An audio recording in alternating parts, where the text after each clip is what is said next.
मैत्रिणींनो, हर्षवी चॅनलमध्ये पुन्हा एकदा स्वागत आहे। आज आपण लहान बाळाला न्यूबॉर्न बेबीला रॅप कसं करायचं याचा व्हिडिओ बघणार आहोत। फर्स्ट स्टेजमध्ये डाव्या हाताकडून किंवा उजव्या हाताकडून कुठल्याही एका साइडने एक स्वच्छ असं कॉटनचं मऊ कापड घ्यायचं।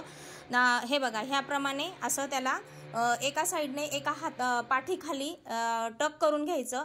लगेच दुसऱ्या साइडने घ्यायचं, दुसऱ्या साइडने परत पाठीखाली दुसरी साइड पण टक करून घ्यायची आणि खालून पायाकडून हा पूर्ण जो रुमाल आहे किंवा जे काही कापड घेतलेला आहे ते पूर्ण पाय जास्त त्याचे दाबले जाणार नाही याच्याकडे लक्ष द्यायचं।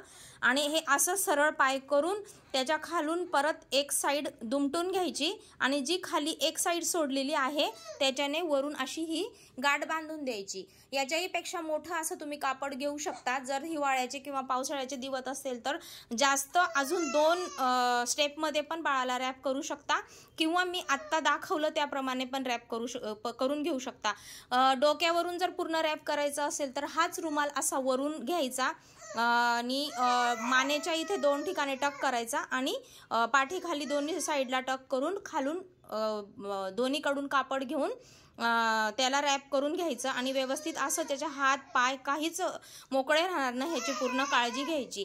याचं कारण म्हणजे बाळ आईच्या पोटामध्ये एकदम याच्यात असतं, पोटामध्ये एकदम सिक्युअर असतं आणि बाहेर आल्यावर त्याला इनसिक्युअर वाटतं आणि बाळ जेव्हा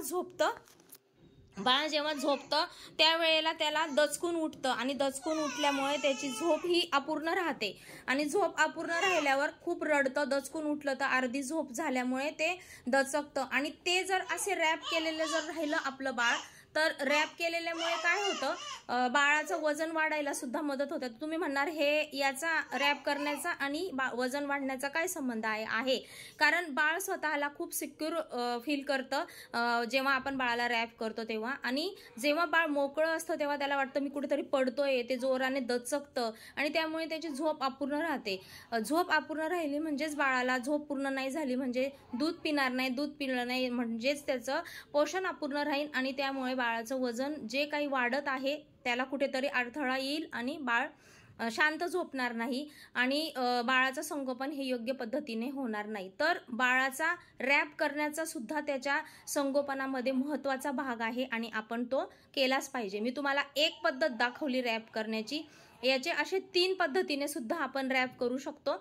जसं मी आत्ता सांगितलं, एका साइडने टक करायचं, दुसऱ्या साइडने टक करून घ्यायचं। नाहीतर मोठं जर कापड असेल तर त्याला 2 साइडने, म्हणजे जे मी एक साइड दाखवली तसे 2 साइडने आपण त्याला रॅप करू शकतो आणि अजून जास्त गुंडाळलं जातं आणि व्यवस्थित पॅक राहतं। हातपाय बाहेर बाळ काढू शकत नाही आणि त्यामुळे त्याची झोप चांगली होते आणि त्यामुळे बाळाचं संगोपन व्यवस्थित होतं।